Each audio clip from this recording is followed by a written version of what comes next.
Assalamualaikum warahmatullahi wabarakatuh. Selamat berjumpa kembali dengan tutorial Ibu statistik 1000 halaman. Pada kesempatan ini kami ingin sharing tentang Smart PLS versi 4, menjawab pertanyaan mahasiswa yang bingung ya. Jadi ada mahasiswa semester akhir, dia japri ke HP saya, kemudian dia mengkonsultasikan karena hasil dari penelitiannya tersebut ditolak oleh dosennya. Jadi dosennya tidak menerima hasil penelitiannya dia. Kemudian dia bertanya tentang beberapa hal ya ke HP saya, dan coba saya jawab di sini ya. Mudah-mudahan ini memberikan pencerahan juga pada mahasiswa dan juga kepada para dosen semua bahwa ilmu pengetahuan itu semakin berkembang dan banyak literatur yang harus kita baca.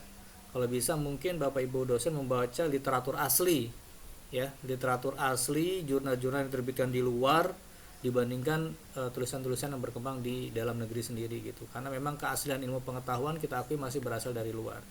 Oke, kita lanjut ya. Jangan lupa untuk subscribe di channel kami. Mudah-mudahan ebook ini memberikan tambah pengetahuan bagi kita semua, dan bagi Bapak Ibu dosen yang tidak setuju dengan pendapat kami, mohon untuk dijapri ke HP saya dan untuk menjawab juga dengan referensi dan literatur, sehingga ilmu pengetahuan kita tambah utuh dan bermanfaat bagi kita semuanya. 3 catatan penting. Apakah sampel PLS boleh untuk data sekunder? Apakah sampel PLS boleh menggunakan single indikator? Dan apakah nilai Q-square itu yang benar yang mana ya Pak? Nah, ini 3 catatan penting ini mudah-mudahan bisa memberikan kemanfaatan. Saya akan menjawab yang pertama dulu. Apakah sampel PLS boleh untuk data sekunder? Apakah sampel PLS boleh menggunakan single indikator? Dan nilai Q-square itu yang betul yang mana referensinya?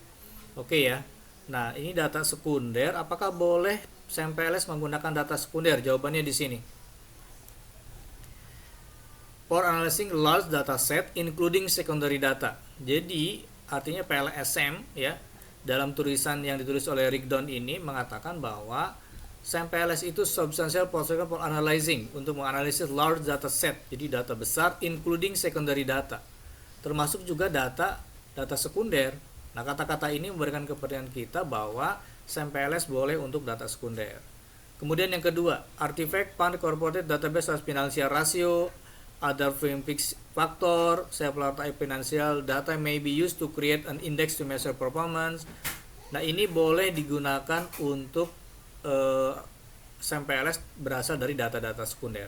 Jadi tidak benar kalau sampel PLS itu hanya digunakan untuk data primer yang kuesioner aja, itu tidak benar. Sampel PLS itu bisa digunakan juga untuk data-data sekunder. Similarly, secondary data could be used to form an index of company commission activity, market to book ratio, the ratio of employee, sales, and new product and service introduction. Jadi artinya bahwa sampel PLS dapat digunakan untuk data-data sekunder. Ini referensinya dari buku Haier. Aslinya dari, saya bukakan ya, Haier ya. Nah, ini aslinya dari sini nih. Buku Haier, jurnal Haier tahun 2019. Ketik aja secondary data. Nah, ini secondary data. When the receipt is based on secondary data. Ya, jadi artinya bahwa sampel PLS boleh digunakan untuk data sekunder ini. Secondary data. Ya, ini gambaran bagi para ibu dosen bahwa sampel PLS boleh digunakan untuk data sekunder. Clear ya, itu nomor 1. Kemudian kita lanjutkan. Meskipun demikian, untuk mengolah data panel, jadi kalau Anda punya data berasal dari bursa efek, kemudian datanya itu data panel, ya, data panel itu gabungan antara data cross section perusahaan dengan tahun, maka hati-hati menggunakan sampel PLS. Nah, kita harus memahami nih, algoritma sampel PLS dengan algoritma regresi data panel itu berbeda banget algoritmanya. Nah, ketika datanya data panel, maka sebaiknya kita olah data itu dengan regresi data panel dulu. Ya, kalau data Anda itu regresi data panel, kemudian diolah dulu dengan regresi data panel. Ketika hasil regresi data panel itu menghasilkan taksiran parameter itu yang sama, ya, bukan fixed effect atau random effect, common effect. Kalau menghasilkan nanti common effect, maka itu bisa dikomparasi hasilnya dengan sampel PLS. Ya, yang dimaksud dengan data sekunder yang berkembang di kampus itu kebanyakan adalah bahwa data sekunder yang mereka gunakan itu bersifat data panel. Maka kami menyarankan kalau memang itu data panel, maka di-run dulu dengan regresi data panel. Kalau nanti hasilnya adalah dari regresi panel itu adalah common effect ya atau pool least square yang mengasumsikan yang sama seperti KPLS, tidak ada heterogenitas antara perusahaan dan tahun ya. Di common effect itu model terbaiknya yang terpilih adalah common effect, maka sebaiknya kita juga bisa mengkomparasi dengan SAMPLS ya. Mungkin perdebatannya di sini nih. Ya, banyak sekali di kampus-kampus menggunakan regresi data panel, datanya data panel tapi diolah dengan SAMPLS. Ini harus hati-hati banget. Ya, tapi untuk menjawab pertanyaan pertama, apakah SAMPLS boleh untuk data sekunder? Boleh banget. Coba kita pahami tentang algoritma SAMPLS. Itu mirip dengan regresi linear biasa yang namanya OLS iterasi. Oke, apakah SAMPLS atau aliran SAM itu boleh untuk single indikator? Enggak. Ini juga ada beberapa dosen yang menolak menggunakan single indikator karena asumsinya bahwa SAMPLS atau SAM covariant itu harus variabel laten. 1000% keliru pemikiran seperti ini. Lihat jurnal yang ditulis oleh ini. Single item. Ini tulisan dari David Garson nih. Ya, beliau ahli statistik juga. Single item measure itu boleh digunakan untuk mengukur data SAM. Nah, di sini bukunya. Should researcher use single indicator, base indicator, or multiple indicator in structural equation modeling? Ditulis oleh Haiduk. Haiduk adalah seorang penulis besar di dalam SAM.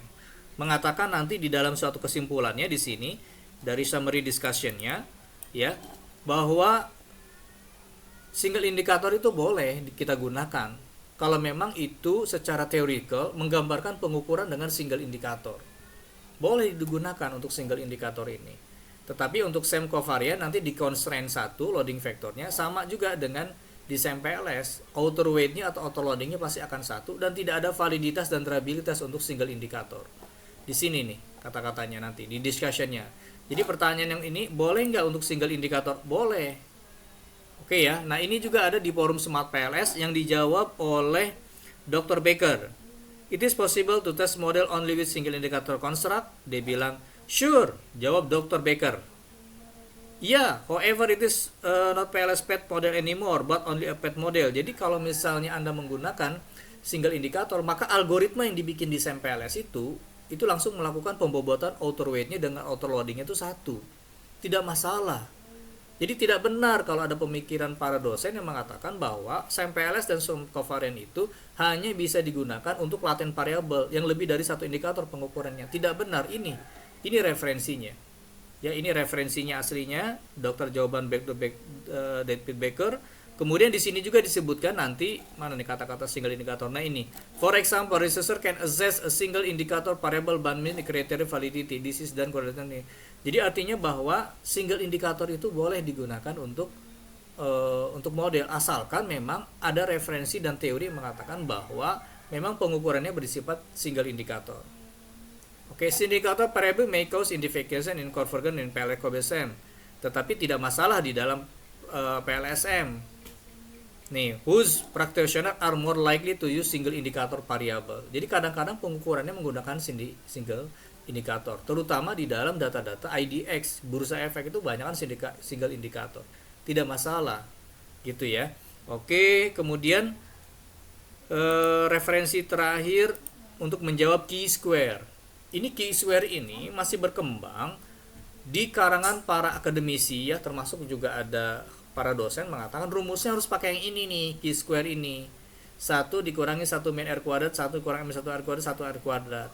Ini banyak banget di kampus-kampus, bahkan di kampus-kampus negeri pakai rumus ini. Pakai rumus ini. Saya ingin mengatakan kepada Bapak Ibu semua, kepada para dosen, kepada Ibu dosen, kepada para mahasiswa, rumus ini tidak ditemukan di dalam literatur SAM. Tidak ada di dalam literatur SAM itu. Tidak ditemukan dalam literatur SAMPLS. Saya tidak pernah menemukan rumus ini di dalam literatur SAMPLS. Kita cek. Saya punya suatu e-book yang paling lama sekali yang digunakan ya. E-book ini, mana e-booknya ya? Oh, ini depan. Nah, ini dia. Handbook of Partial Square. Ini e-book yang paling tertua, yang paling lama yang dibaca oleh orang dan menjadi referensi awal orang untuk mengetahui atau mempelajari tentang cikal bakal lahirnya SAMPLS. Ini e-book ini. Ya, hire belum ada ditulis di sini, tapi ditulis oleh pendiri pertama kali SEM PLS seperti Chin, Esposito Vinci, kemudian Henseler dan yang lainnya. Ditulis buku ini dari kumpulan para ahli. Kemudian kita ketik aja F, Ctrl F, blind folding, ketik blind. Ini ketik blind seperti ini. Nah, ini ketemu nanti. Ketemu key square. Ya, key square itu proses algoritmanya itu menggunakan blind folding procedure. Jadi bukan pakai rumus ini. Jadi kalau pada para dosen yang masih menggunakan yang seperti ini keliru banget. Tidak ditemukan di dalam literatur SEM itu rumus yang kayak ini. Ini ditemukan literaturnya dalam analisis jalur 1982 dalam regresi multiple ya, suatu buku itu baru ketemu di literatur ini. Tapi dalam SEM PLS nggak ada literatur ini. Jadi kami informasikan kepada para dosen, ini buku tertua yang membahas tentang SEM PLS menggunakan blind folding procedure. Dan kalau kita cari di bukunya Hire, ini buku Hire tahun 2017. Ini penulisnya. Kita cari Ctrl F, blind folding procedure. Blind folding procedure predictive relevant key square. Ini prosedur disebut blind folding procedure di halaman 202. Tidak menggunakan rumus ini. Kenapa rumus ini beredar di Indonesia, banyak digunakan oleh para kampus? Karena copy paste para dosen. Di copy paste, diulang-ulang, di copy paste, diulang-ulang, dan ini tidak ada di dalam literatur SEM. Silahkan dicari. Tidak ada di dalam buku-buku yang diterbitkan di luar negeri menggunakan rumus ini untuk analisis SEM, kecuali buku yang diterbitkan di Indonesia. Tapi kalau kita asli menggunakan dari buku-buku yang diterbitkan di luar, termasuk Hire, tidak akan menemukan rumus key square di dalam SEM PLS itu menggunakan rumus ini. Tapi menggunakan suatu prosedur yang disebut blind folding procedure. Ya, suatu proses iterasi dibagi dalam 7 kelompok, commission distance-nya dibagi 7, kemudian distance pertama dibuang, kemudian diprediksi data yang hilang oleh data sisanya. Dan dilanjutkan seperti itu prosedurnya. Prosedurnya ada di buku Hire halaman 202, silakan dibaca. Oke, itu mungkin gambaran kami kepada Bapak Ibu semua untuk memperbaiki ilmu pengetahuan di Indonesia. Mudah-mudahan bisa memberikan kemanfaatan. Jadi yang pertama adalah apakah SEM PLS boleh digunakan untuk data sekunder? Boleh. Ini referensinya dari Hire 2019 ada, dan di bukunya Gaston David juga ada. Oke, tapi sekali lagi kalau menggunakan SEM PLS dengan data panel, ya, saya pernah menanyakan ini ke salah satu ahli SEM PLS di India, mengatakan SEM PLS nggak bisa untuk data panel, hati-hati. Nah, ini kebanyakan di kampus kelirunya di sini, bahwa banyak data panel tapi diolah dengan SEM PLS. Berarti ini ada suatu missing, kegagalan dalam memahami algoritma di dalam SEM PLS. Algoritma di dalam SEM PLS itu tidak beda jauh dengan regresi linear yang ada di SPSS, gitu kira-kira. Tapi dia sifatnya adalah OLS iterasi algoritmanya. Oleh karena itu ketika data panel diolah dengan SEM PLS secara langsung, ada yang missing, ada yang hilang, kira-kira itu. Yang kedua, single indikator. Boleh nggak digunakan di dalam SEM PLS dan SEM covariant? Jawabannya boleh. Ini referensinya yang dijawab oleh David Baker. Ya, David Baker ini salah satu ahli SEM. Kemudian di bukunya Hire ini single indikator. Kemudian salah satu jurnal yang tadi saya tunjukkan, jurnal SEM PLS, ditulis oleh Hayduk. Mana ya tadi ya? Yang pertama kali ya. Mana tadi? Lupa saya ya. Nah, di depan lah ya tadi ya. Bukan ya, di sini apa ya? Oh, bukan, ini bukunya Hire. Nah, ini. Should researcher use single indicator, best indicator. Oke, kemudian bagian yang terakhir, key square itu jangan menggunakan rumus yang ini lagi, ya. Banyak kampus-kampus menggunakan rumus ini dan keliru menurut hemat kami. Oke, kita harus migrasi dengan yang sebenarnya untuk menghitung key square blind folding procedure itu ada di bukunya Hire tahun 2019 halaman 202. Ya, ini halaman 202. Tadi di depan mungkin. Apa ini? Nah, ini dia. Blind folding procedure predicted relevant key square ada di sana, silakan dipelajari. Mungkin itu yang bisa kami sampaikan kepada publik, mudah-mudahan memberikan pencerahan bagi Bapak Ibu ingin memiliki e-book statistik 1800 halaman, mudah-mudahan memberikan pencerahan bagi kita semua. Terima kasih. Wassalamualaikum.